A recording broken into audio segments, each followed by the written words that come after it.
na mtu mke. Ameumba nani na nani?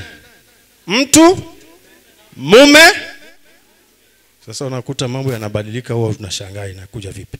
Lakini Mungu aliumba mtu, mume na mtu mke. Akasema kwa sababu hiyo mtu atamwacha babaye na mamaye, ataambatana na mkewe, na hao wawili watakuwa mwili mmoja. Hata wamekuwa si wawili tena, bali mwili mmoja.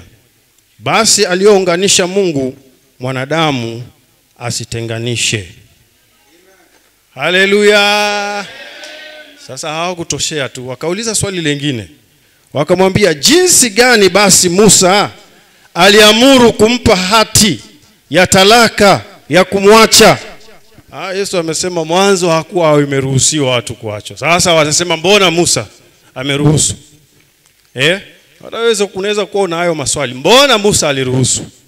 Hao wakamwambia mbona hata huyu Musa aliruhusu? Akamwambia Musa kwa sababu ya ugumu wa mioyo yenu aliwapa ruhusa kuacha wake zenu, lakini tangu mwanzo haikuwa hivi. Kwa sababu ya nini? Ugumu wa mioyo. Ni wangapi hapa hawana mgumu wa moyo hapa? Sasa sijasema unyoshe mkono, lakini uliza tu, ni kwa sababu ya ugumu wa mioyo ndio watu wanafanya nini? Wanaacha. Lakini haikuwa hivyo. Nami nawaambia ninyi, kila mtu atakayemwacha mkewe, isipokuwa ni kwa sababu ya uasherati, akaoa mwingine, azini naye. Amoaye yule aliyeachwa azini. Wanafunzi wake wakamwambia, mambo ya mtu na mkewe yakiwa hivyo, haifai kufanya nini? Unaona hata wanafunzi walishangaa, haifai kuoa. Kama ni hivyo, huku kuoa mbona kuna haya? Bwana Yesu asifiwe. Bwana Yesu asifiwe. Lakini yeye akawaambia, si wote wawezayo kulipokea neno hili, ila wale walioajaliwa. Bwana Yesu asifiwe. Wale waliofanya nini? Ajaliwa. Kwa hivyo ni kumaanisha unahitajika uajaliwe ndio uyapokee. Usipokubali kuajaliwa itakuwa ngumu. Tuko pamoja? Halo. Huyu Yesu, na Yesu ni nani? Ni Mungu. Na ametoka mbinguni amekuja duniani. Amezaliwa na Bikira Mariamu. Na unakuta kabla hajazaliwa Mariamu alikuwa ameonekana akiwa mjamzito na mumewe Yusufu ambaye walikuwa hawajaunganishwa, akataka kufanya nini? Kumwacha kisiri. Kwa sababu hii haikuwa inakubalika. Kwa sababu gani? Walikuwa wameshawekeana agano. Kulingana na desturi za Wayahudi, wanawekeana agano. Kama jana mlienda kwa jamii ya mke kufanya inaitwaje? Malozi, si ndio? Kuhasa. Si malozi, ni kuhasa, si ndio? Sasa katika desturi za Wayahudi, wakienda katika sherehe hiyo, huwa bado kuna muda mrefu mpaka huyu bwana aje kuchukua. Lakini wanawekeana agano. Na agano hili, kwa sababu ya muda ndio nimesema sitasema sana, lakini inafikia mahali ambapo wanachukua kikombe ya divai. Baada ya kuwa wazazi wamefanya nini? Wameongea. Wazazi wa mke wote wameongea. Alafu wale wawili, mume ambaye anatarajia kuoa, mke ambaye anatarajia kuolewa, wanachukua kikombe ya divai na wanakunywa nusu.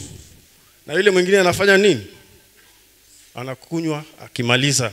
Kwa hivyo hapo ni kumaanisha wamewekeana nini? Sasa huyu mke hapaswi kuolewa na huyu mume hapaswi kuonekana ameenda kwingine. Akionekana, solution ni nini unajua? Anauliwa.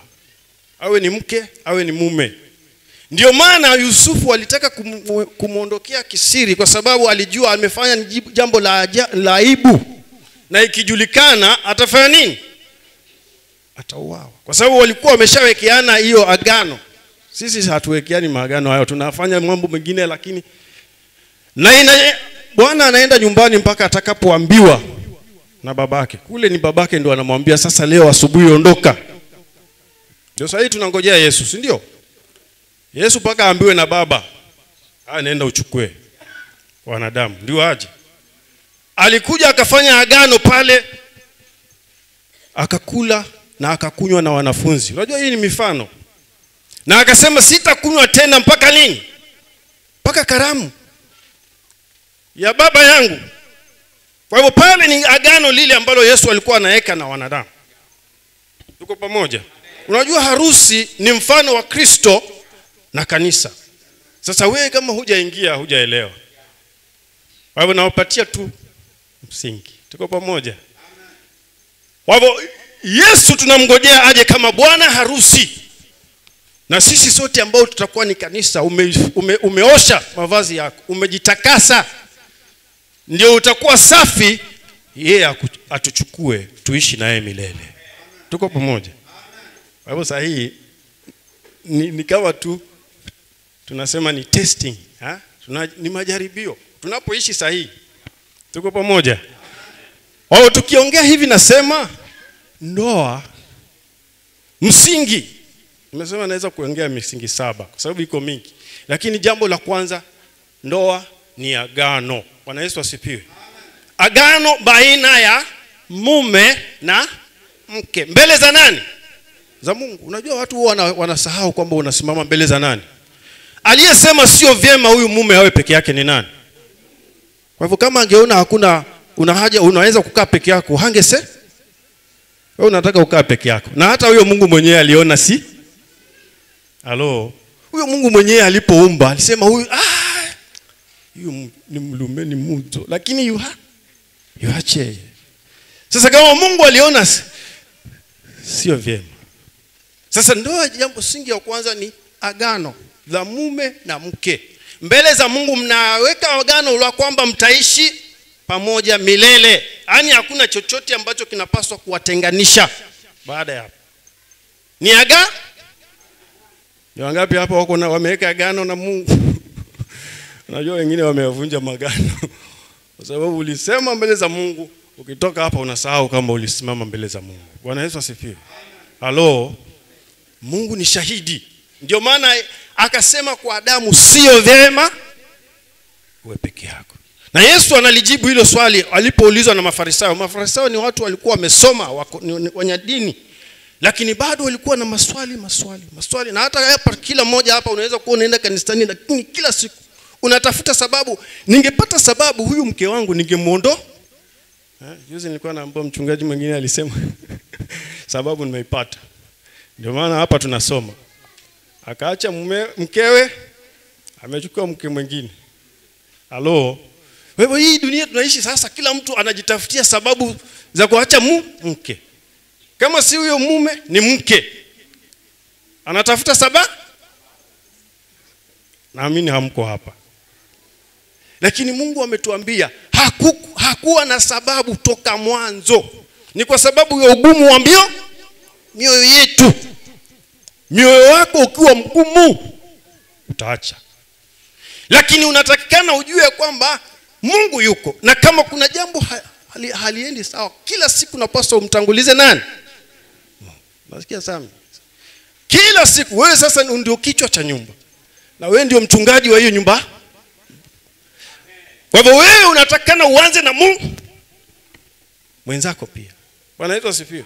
Mkifika mahali mkiona nyinyi mnatosha, mweke Mungu kando, mtaanza kushangaa, hii jamii inaenda wapi? Lakini Mungu ndio chanzo. Msingi wa kwa? Ni wangapi bado wako na Mungu kwa nyumba?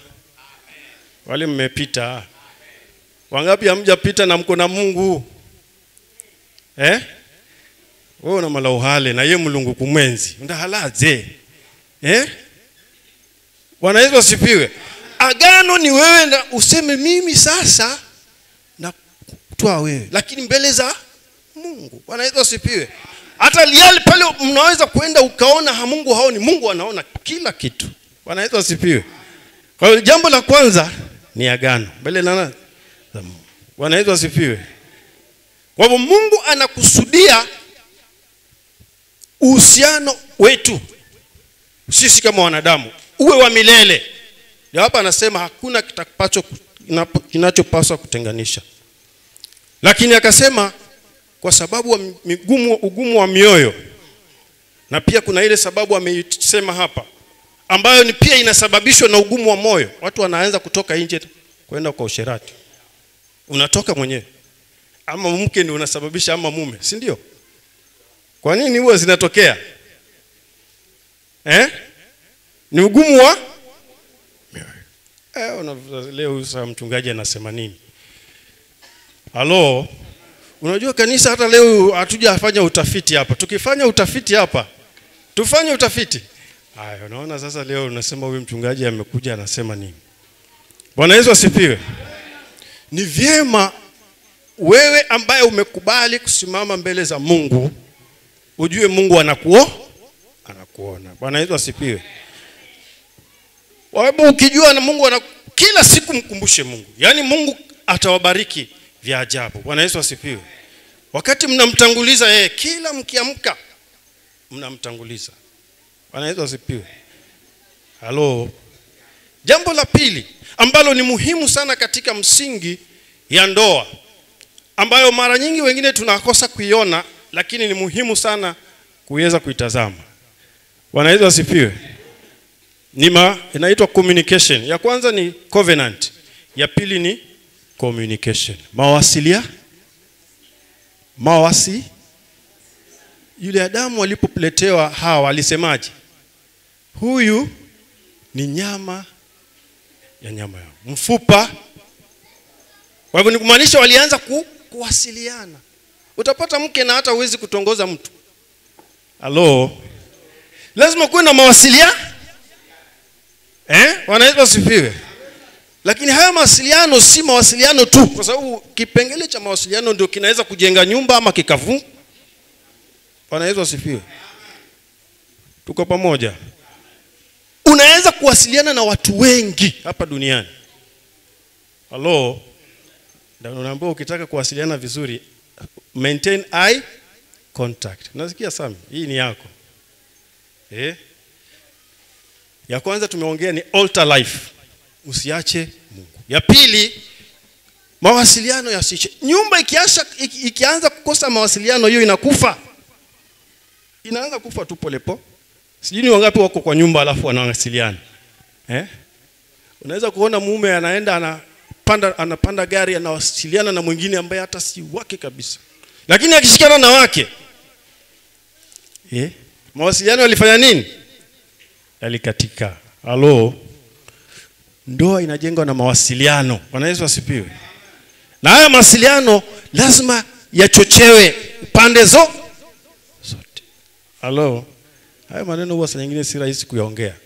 Najua jana kulikuwa na watoto wetu wa kwanza ambao tulisimamia harusi. Tumesimamia watoto sahihi, yule wa jana tulikuwa tunasema ni wa 7. Sijasimamia harusi sana. Lakini yule tulisimamia wa jana alikuja ndio wa 7, lakini ndio wa kwanza katika hao tuliosimamia nini? Harusi. Na huwa tukija tunachekana. Kwa sababu lazima tuulizane, si ndio? Siko ubaya. Bwana Yesu asifiwe.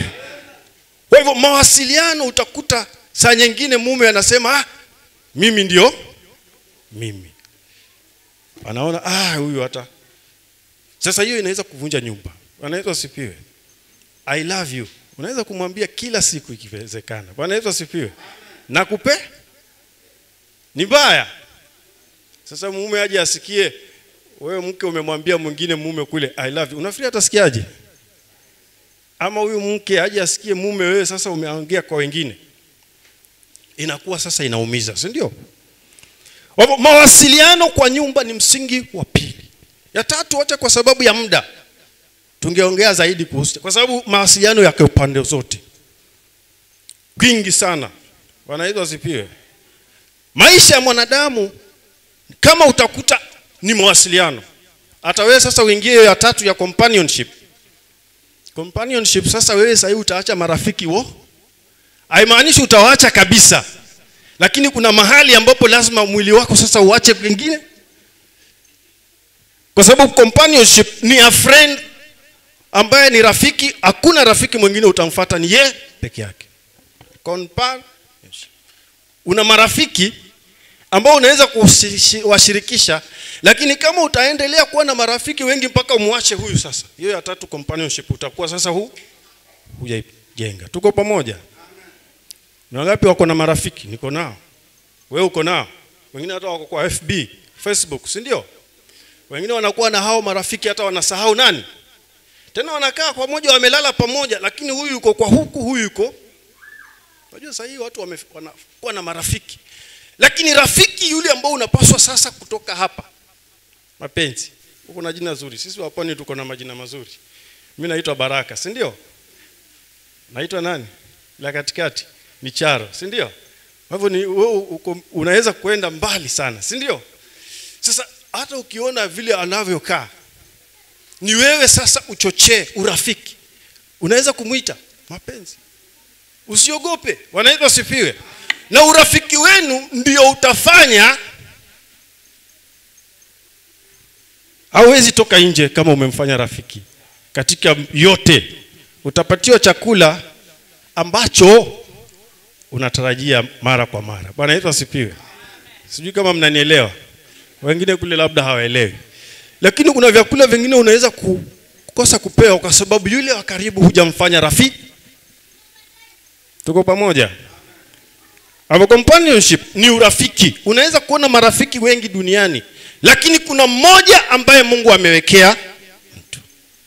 Na kabla uamue ni huyu, ndio maana umeanza na Mungu, ukaanza na mawasiliano. Ili ukisema ndio huyu, sasa usije kesho, kwa sababu wanakuja. Mimi nimekuwa na marafiki wengi kwa Facebook. Nakumbuka hata ni mwaka huu. Kuingia mwaka huu, anasema I want to be your friend. Haya, nikamwambia sawa. I want to be your friend. Baada siku ya pili, naomba unitumie pesa kadhaa. Sina chakula ya kula jioni. Sasa unajua rafiki, kama umekuwa na rafiki baada ya wiki moja, si unamtumia ama wewe humtumii?